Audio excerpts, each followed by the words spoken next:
Saudações! Falaremos hoje sobre compartimentação vertical. Dando continuidade à instrução sobre compartimentação, que está prevista na instrução técnica do Corpo de Bombeiros Militar da Bahia, número 9. Os objetivos da aula serão, portanto, conceituar a compartimentação vertical, entender a obrigatoriedade e a necessidade da compartimentação vertical, e compreender os elementos constituintes da compartimentação vertical. Compartimentação vertical é a divisão física da edificação com barreiras resistentes ao fogo entre pavimentos diferentes. Do conceito, podemos perceber o objetivo da compartimentação, que é evitar ou dificultar ao máximo a propagação do incêndio entre pavimentos diferentes da mesma edificação.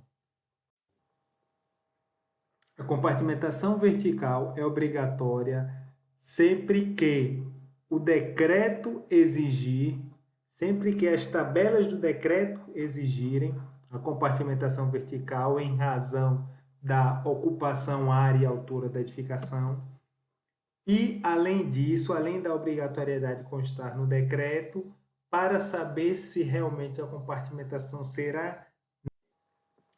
Para saber a real necessidade de compartimentação vertical na edificação, além da compartimentação ser exigida na tabela do decreto, deve-se observar a tabela do anexo B da IT 09, que é a tabela que nos traz áreas máximas de compartimentação.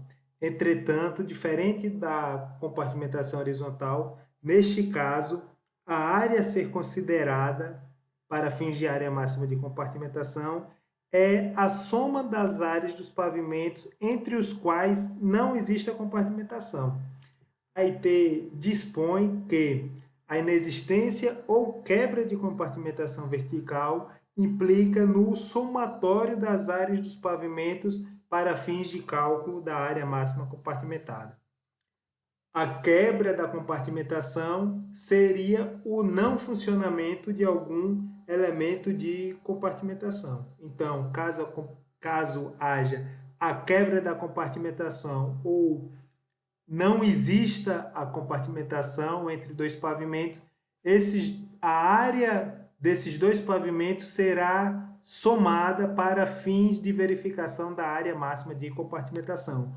Caso essas áreas somadas estejam superiores à área máxima de compartimentação, será necessária a compartimentação vertical entre aqueles pavimentos considerados.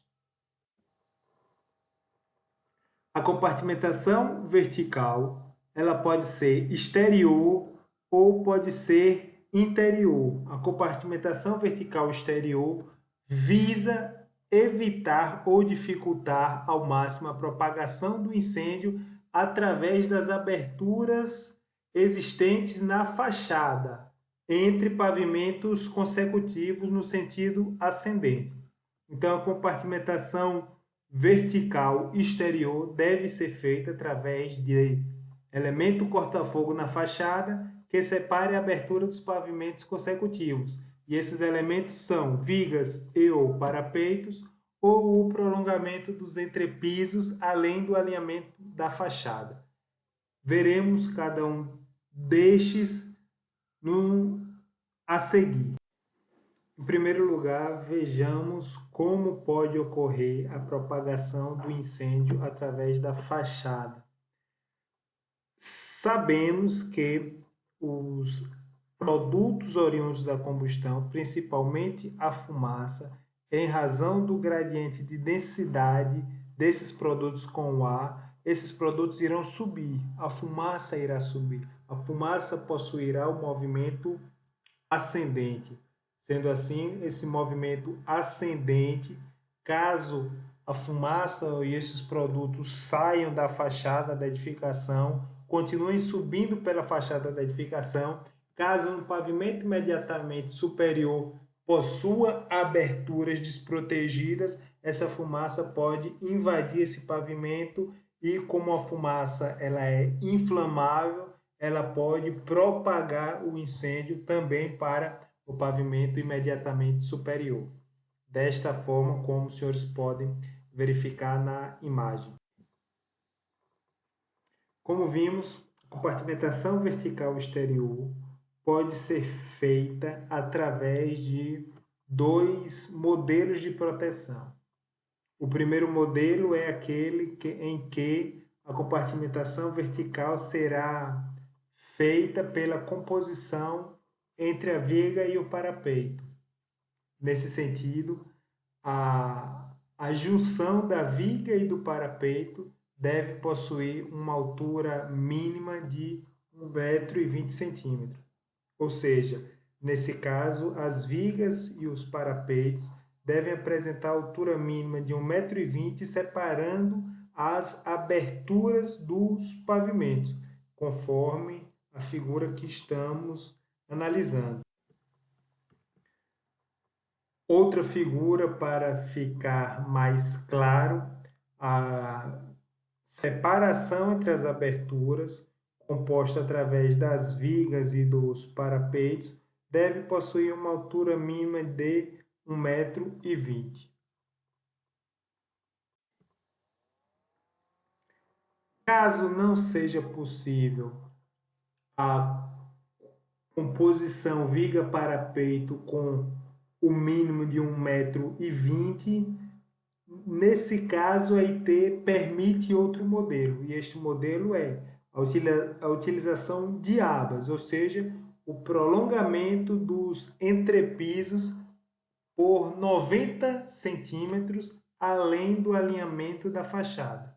Ou seja, nesse caso, a distância entre as aberturas é pequena, a composição viga-parapeito não tem 1,20 m no mínimo, sendo assim, a IT nos fornece essa possibilidade para colocarmos o prolongamento dos entrepisos por 90 centímetros além do alinhamento da fachada. Essa proteção seria capaz de evitar que a fumaça, ao sair da edificação pela abertura no pavimento inferior, chegasse à abertura do pavimento superior, pois essa proteção direcionará a fumaça para longe da fachada da edificação. Então, a imagem em 3D sobre a utilização de abas, veja que nesse caso são portas nas edificações para o espaço exterior, de modo que não há a composição da viga parapeito de 1,20 m no mínimo. Sendo assim, acrescentou-se o prolongamento do entrepiso por 90 centímetros. Neste caso, para fins de compartimentação vertical exterior, o requisito está atendido. Já vimos que é possível fazer a compartimentação vertical exterior com a verga peitoril. E já vimos também que é possível fazer a compartimentação exterior com o prolongamento, com uma aba de prolongamento do entrepiso além da projeção da fachada, além do alinhamento da fachada. Entretanto, é possível somar essas duas formas de proteção para atender ao que pede a IT. Sim, é possível somar a verga da edificação, a parte superior da fachada da edificação acima da abertura, juntamente com o prolongamento do entrepiso. Somando-se essas dimensões, a proteção será oferecida desde que a soma dessas dimensões seja pelo menos 1,20 m e essas dimensões, esses trechos sejam feitos de material protegido. Então, se o material for protegido, por exemplo, a alvenaria e se a soma der no mínimo 1,20 m, pode-se aceitar como compartimentação vertical exterior, desde que estejamos falando de uma edificação de risco baixo. Risco baixo significa uma carga de incêndio específica menor, que por sua vez significa uma severidade menor do incêndio. Sendo assim, nesses casos que a severidade do incêndio será menor, o incêndio passará menos tempo com suas maiores temperaturas e as temperaturas alcançadas não serão as maiores possíveis. Sendo assim, no caso de risco baixo, admite-se a soma entre a verga da edificação e o prolongamento do entrepiso, além do alinhamento da fachada, para fins de compartimentação vertical. E no caso das fachadas totalmente envidraçadas, essa fachada totalmente envidraçada, chamada fachada pele de vidro, é possível para fins de compartimentação? Sim, é possível. É possível que a fachada seja totalmente de vidro, desde que os vidros sejam resistentes ao fogo. Desde que o vidro seja corta-fogo. Caso o vidro não seja corta-fogo, deve haver os elementos de separação, viga para peito, atrás da fachada totalmente envidraçada. Ou seja, se os vidros não puderem ser corta-fogo, exige-se a proteção anteriormente falada. E nesse caso, as frestas ou aberturas existentes entre os elementos corta-fogo e o vidro da fachada devem ser seladas com selagem com selantes corta-fogo. Então vejam em um detalhe como ficaria a compartimentação na fachada envidraçada. Ou seja, temos a fachada envidraçada, temos a composição aqui vega peitoril, e entre essa composição de no mínimo 1,20 m e a fachada envidraçada, temos a selagem corta-fogo, de modo a não permitir nenhuma passagem de fumaça ou de outros gases de um pavimento para o outro, dado que, se houvesse a possibilidade desta passagem, a compartimentação vertical seria descaracterizada e o incêndio poderia propagar-se facilmente. Falamos da compartimentação vertical externa, agora iremos falar da compartimentação vertical interna. A compartimentação vertical interna é constituída principalmente pelos entrepisos corta-fogo. Entrepisos são as lajes, são as barreiras físicas que dividem um pavimento do outro. E nos entrepisos há aberturas, e essas aberturas precisam ser protegidas. E são essas aberturas os poços de escada, os quais devem ser enclausurados, os poços dos elevadores, que também devem ser enclausurados. Além disso, as demais aberturas para passagem de tubulações devem ser seladas com os selos corta-fogo. E também, da mesma forma que na compartimentação horizontal, deve-se proteger os dutos de ar com os registros corta-fogo.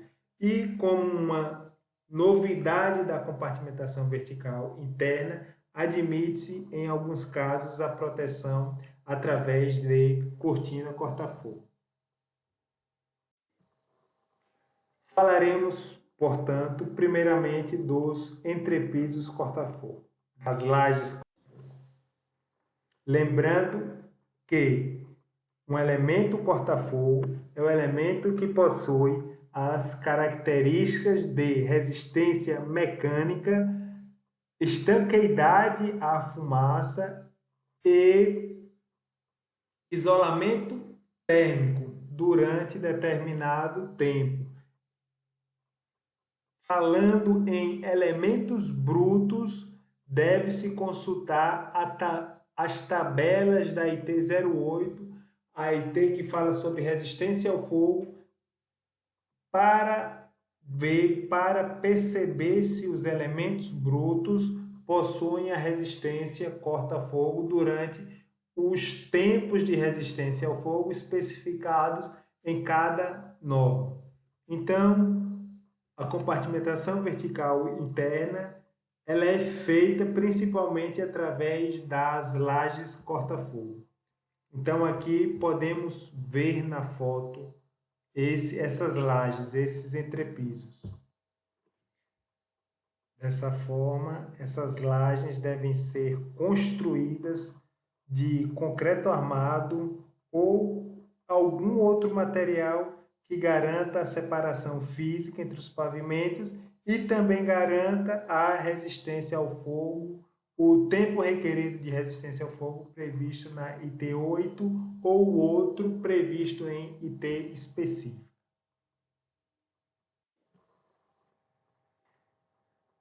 Como falamos, todas as aberturas existentes no entrepiso, elas devem ser protegidas. Então, iremos falar agora sobre o enclausuramento de escadas e dos postos de elevadores por meio de parede de... Dessa forma, como os senhores já devem ter percebido, as escadas existentes devem ser enclausuradas. O enclausuramento ocorre através das paredes corta-fogo circundando as escadas, no poço da escada, e das portas corta-fogo. De acordo com a IT, as paredes corta-fogo devem ter resistência mínima de 120 minutos, resistência ao fogo, e as portas corta-fogo podem ter até 90 minutos de resistência ao fogo, ou seja, a porta corta-fogo chamada P90. Além disso, a porta, claro, deve ser construída com materiais totalmente incombustíveis e, do mesmo modo, caso existam anticâmaras, caso a escada seja a prova de fumaça, a anticâmara deverá possuir as mesmas características de resistência ao fogo. Entretanto, especificamente as portas das anticâmaras e a porta que dá acesso à escada dentro da anticâmara podem possuir uma resistência ao fogo menor, dado que são duas e ainda há anticâmara. Dessa forma, quando há anticâmara, as portas corta-fogo podem possuir resistência mínima de 60 minutos. Resistência ao fogo.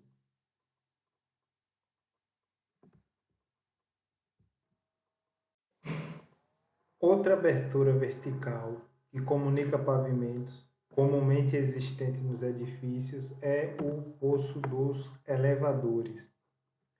Como não poderia ser diferente, os poços dos elevadores devem ser enclausurados através de paredes e portas resistentes ao fogo.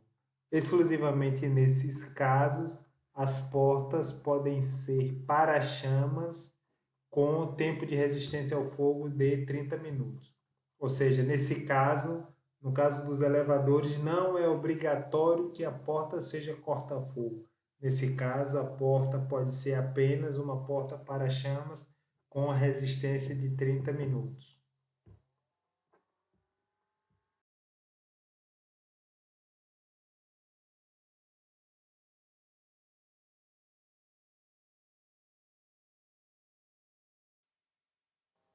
Outra abertura comumente existente nas lajes são os shafts.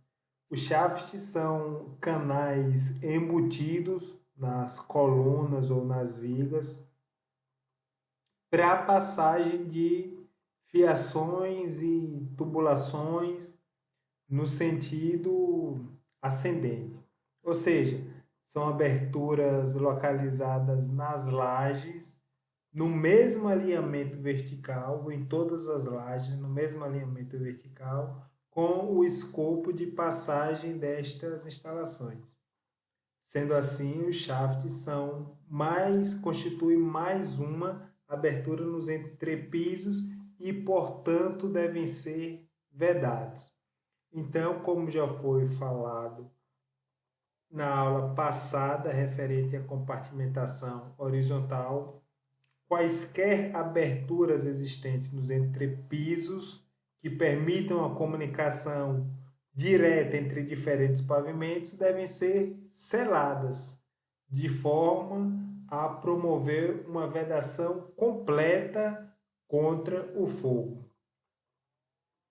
E o tempo requerido de resistência ao fogo, claro, deve ser igual ao dos elementos principais da edificação, deve ser igual aos elementos de compartimentação principais da edificação, ou seja, a selagem dos shafts deve possuir TRRF igual ao TRRF da laje.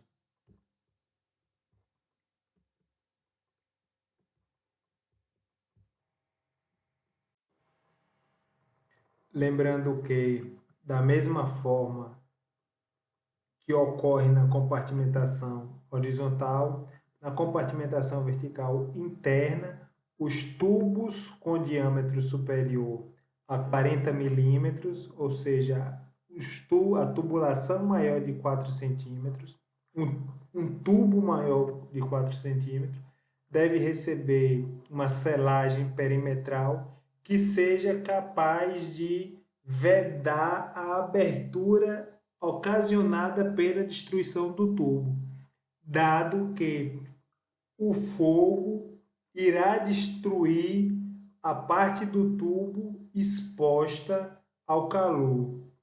Quando essa parte do tubo for destruída, ficará uma abertura na laje, e essa abertura deve ser fechada automaticamente pelo selante que já existe no local. Sendo assim, o selante necessita possuir uma ação expansiva para que, quando ele seja submetido ao calor e o tubo derreta, ele consiga vedar a abertura que permaneceu na laje da edificação.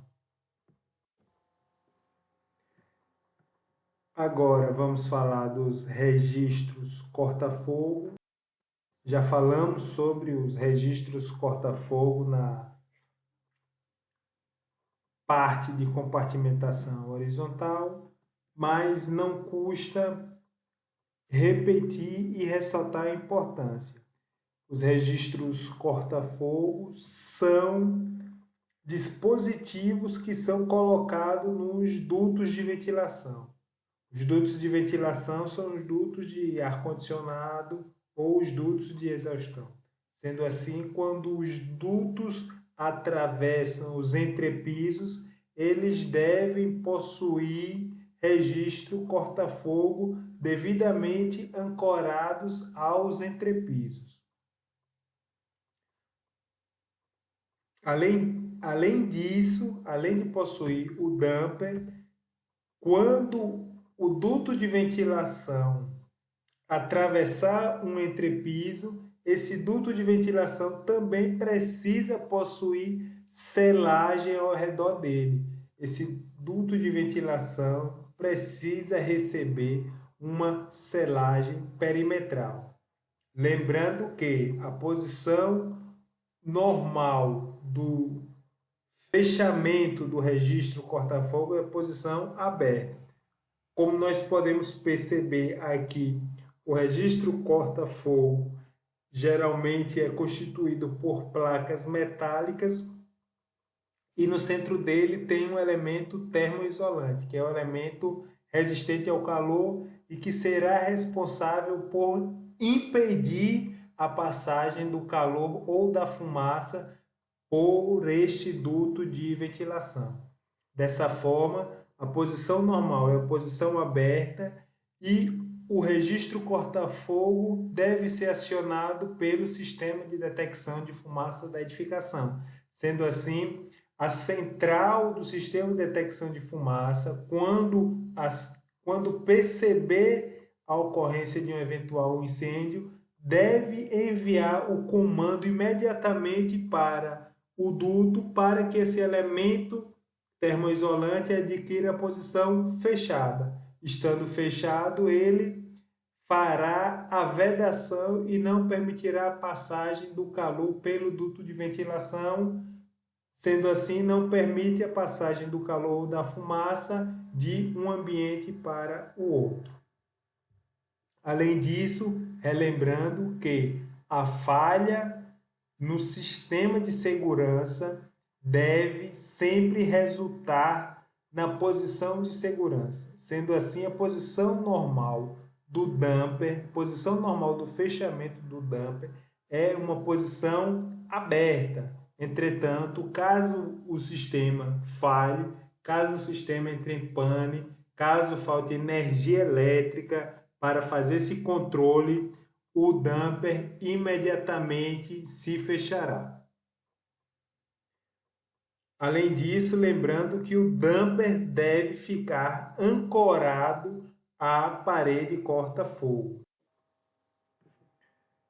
Por fim, falaremos da cortina corta-fogo, o último elemento da compartimentação vertical interna que será tratado aqui nesta aula. A cortina corta-fogo é uma cortina móvel projetada para fechar uma abertura dentro da edificação de forma automática diante da ocorrência de um incêndio e que conserve as características de estanqueidade, ou seja, não deixe passar fumaça, não tem nenhuma fresta para passar fumaça, e também conserve a característica de isolamento térmico, ou seja, não permita a passagem do calor, não permita o aquecimento da face não exposta ao incêndio, de modo que esse aquecimento produza um incêndio no outro ambiente. Sendo assim, cortina corta-fogo pode ser conceituada também como barreiras móveis, confeccionadas em tecido resistente ao fogo e promoverão o isolamento de um espaço considerado, impedindo a propagação do incêndio por radiação térmica. A ideia da cortina é que, durante o uso normal da edificação, a cortina fique recolhida dentro de uma caixa de metal para permitir a passagem no local que a cortina vai vedar, no local que deveria estar compartimentado.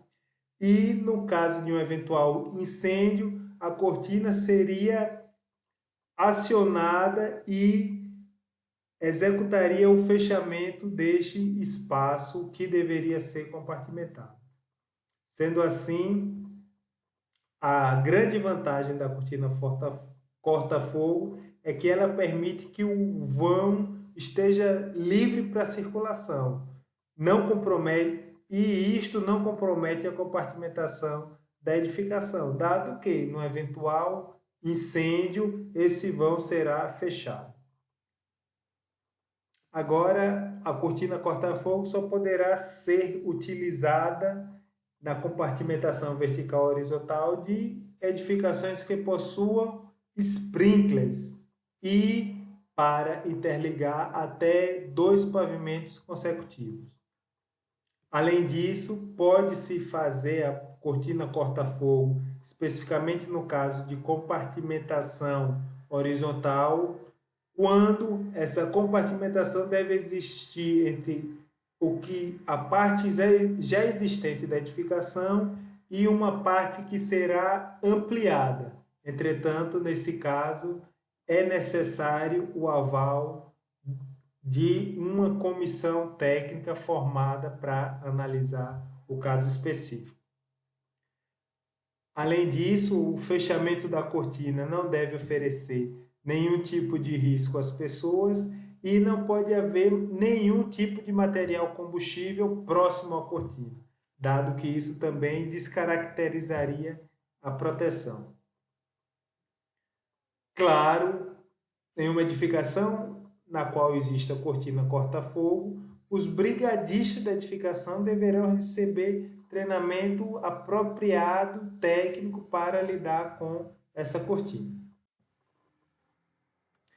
Então, terminamos de falar sobre os elementos utilizados na compartimentação vertical e iremos recapitular os objetivos. Ao final da aula, o participante deverá conceituar a compartimentação vertical, entender a obrigatoriedade e a necessidade da compartimentação vertical e compreender os elementos constituintes da compartimentação vertical.